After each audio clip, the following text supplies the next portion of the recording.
مطلب پہ بھی بات کی تھی. بیداری کا جو مطلب ہے وہ کیا ہے؟ زندہ. کیا مطلب ہے جی؟ زندہ ہونا. اس کے لیے ایک حوالہ رات کو ہم نے زبور 85 اس کی 6 ورس میں سے بنی کورا کے زبور میں سے لیا تھا. اور اس کے لیے اگر آپ دوسرا حوالہ بھی لکھنا چاہتے ہیں تو ایوب کی کتاب اس کے 14 باب کی آپ 12 ورس کو بھی پڑھ سکتے ہیں.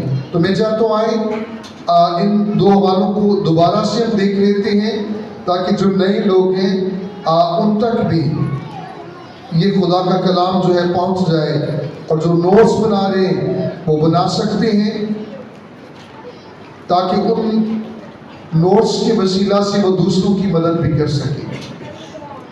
ایوب کی کتاب اس کا 14 باب اور اس کی 12 ورس. کوئی بھی پڑھ سکتا ہے کلام مقدس میں سے. جب تک آسمان ٹل نہ جائے وہ بیدار نہ ہوں اور نہ ہی اپنی نیند سے جگائے. سنیے لیکن جب تک آسمان ٹل نہ جائے وہ بیدار نہ ہوں.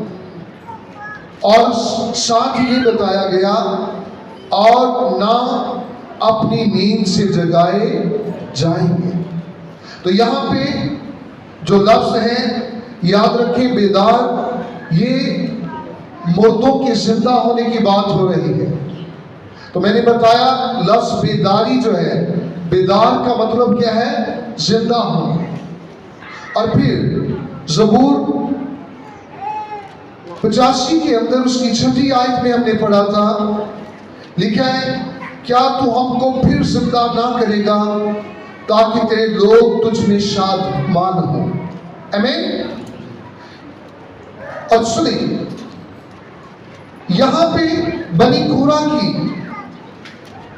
جب اس پریئر کو دیکھتے ہیں تو وہ خدا سے کہتے ہیں کیا تو ہم کو پھر زندہ نہ کرے گا؟ آپ کا کیا خیال ہے؟ بنی کورا مر چکا تھا. سنیں وہ جسمانی طور پر زندہ تھا لیکن وہ روحانی طور پہ اپنے آپ کو مردہ سمجھ رہا ہے. اور اس کی وجہ کیا تھی؟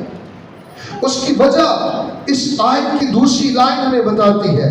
وہ کہتے ہیں تاکہ تیرے لوگ تجھ میں کیا ہوں؟ شادمان. کیونکہ وہ زندگی تو گزار رہے تھے لیکن ان کی زندگی میں خدا کی شادمانی نہیں تھی. تو آج کتنے ہیں جو زندگی تو گزار رہے ہیں لیکن آسمان کا خدا ان کی شادمانی نہیں ہے. وہ خدا کی حضوری کے بغیر ہے, وہ خدا کی قدرت کے بغیر ہے, اس کے روح کے بغیر زندگی گزار رہے ہیں. ان کے اندر خدا کی شادمانی نہیں. اب سنیے sometimes خدا کے بغیر بہت ساری چیزوں کے اندر ہم شادمان رہتے ہیں. اگر خدا سے ہٹ کر کوئی اور چیز میری شادمانی ہے تو پھر میں خدا کے بغیر زندگی گزار رہا.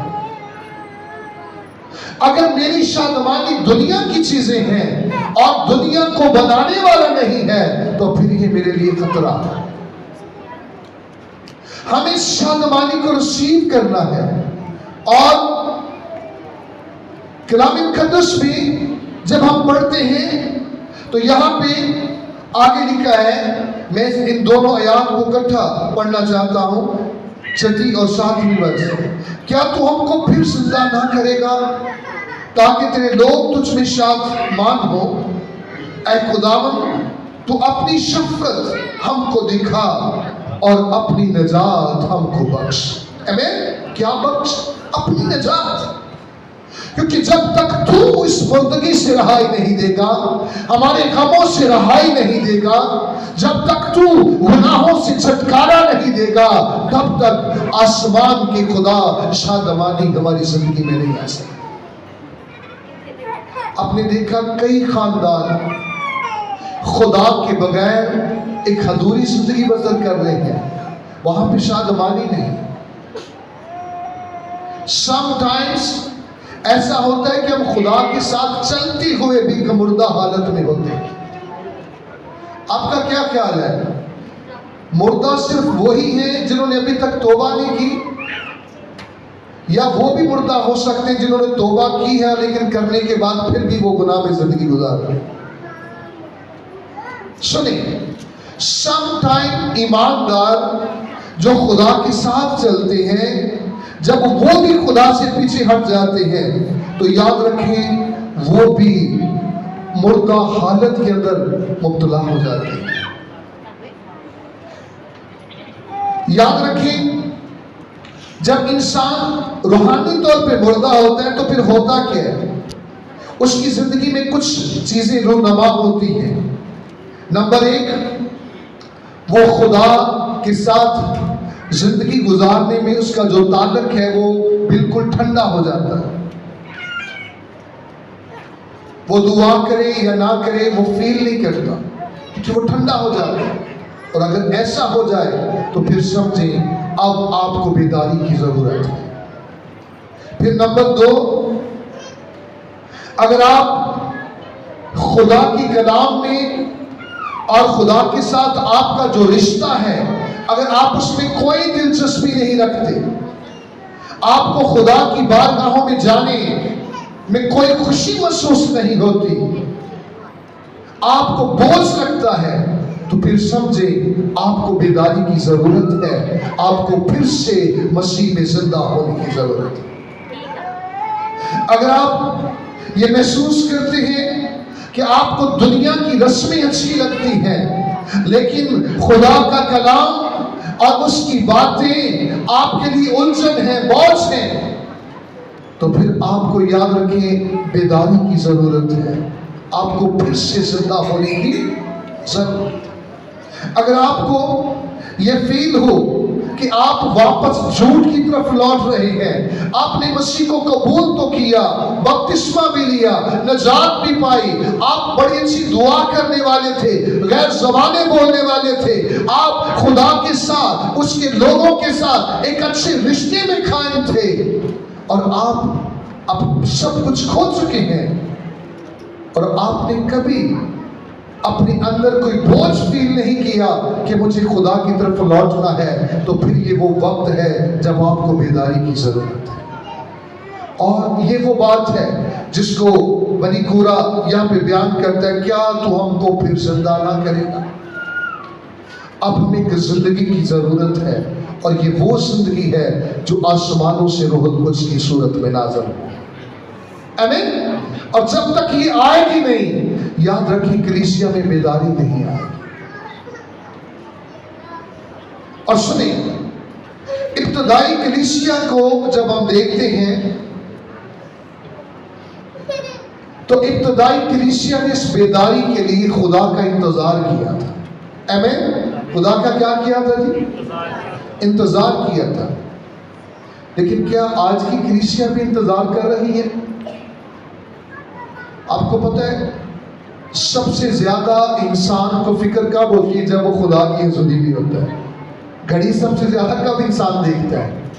کیوں جی؟ موبائل پہ ٹائم یا گھڑی پہ ٹائم آپ کب دیکھتے ہیں زیادہ؟ آواز نہیں آ رہی. کب دیکھتے ہیں؟ جب آپ پریئر میں ہو یا چرچ میں ہو یا کسی عبادت میں ہو، اس وقت آپ کو زیادہ پیچھے بھاگنے کی فکر ہوتی ہے. لیکن آپ کو پتہ ہے جو لوگ بیداری کے لیے خدا کا انتظار کرتے ہیں ہمیشہ وہ اپنی دعاؤں کا جواب پاتے ہیں. آمین. سنیں، بیداری جو ہے اس کی 3 خصوصیات ہیں. بیداری کی کتنی خصوصیات ہیں؟ انہیں آپ نے یاد رکھنا ہے. نمبر 1، بیداری جو ہے یاد رکھیں یہ ایک غیر معمولی کام ہے. یہ وہ غیر معمولی کام ہے جس میں کوئی انسان کچھ نہیں کر سکتا. یہ کام خدا اپنی قدرت سے ہی کرتا ہے. آمین. تو یہ اپنے مائنڈ میں آپ نے رکھنا ہے. سنیں، بیداری اچھی سیمینار سے نہیں آ سکتی. بیداری یا صرف خدا کے کلام کو ٹیچ کرنے سے نہیں آئے گی.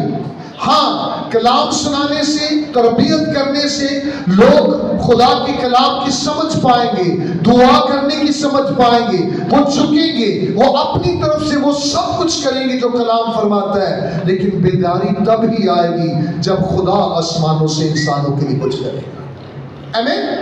تو ہم نے سٹارٹ میں سیکھا تھا بیداری وہ نہیں جو انسان خدا کے لیے کرتا ہے، بیداری وہ ہے جو آسمان کا خدا انسانوں کے لیے کرتا ہے.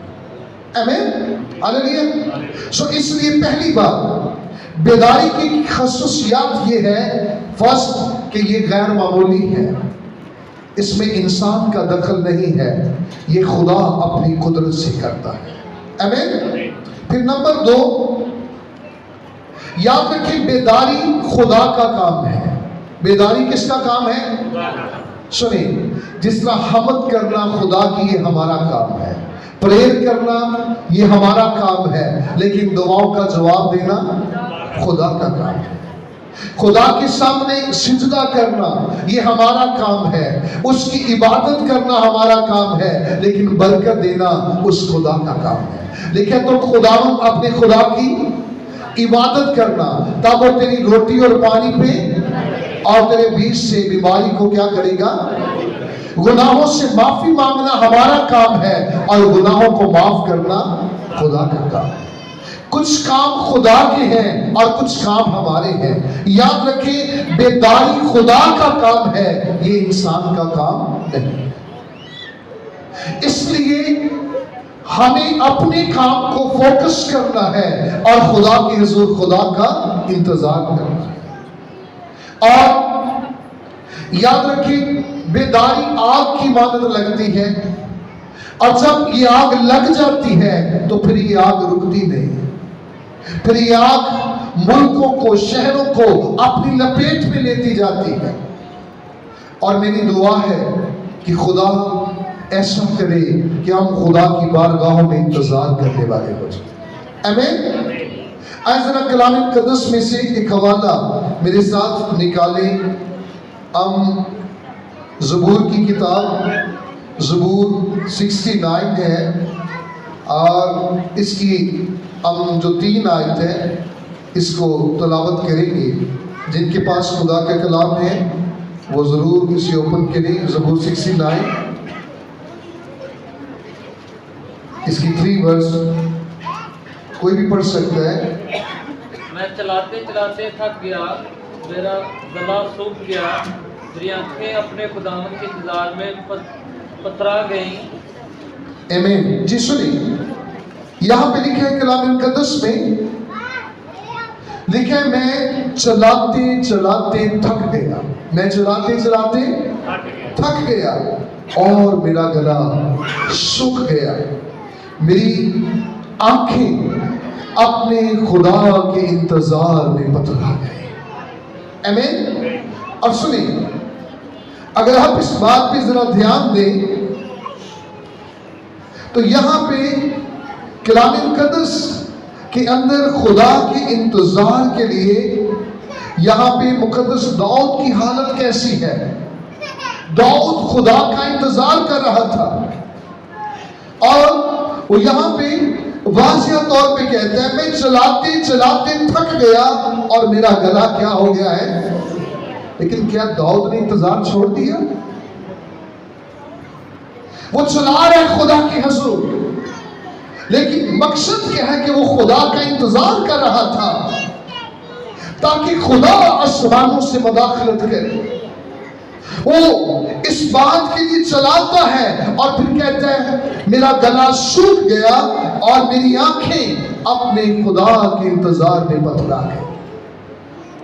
اور آپ دیکھتے یہ کیسی کنڈیشن تھی، کیونکہ یہ شخص خدا کی الہی مداخلت کا منتظر تھا.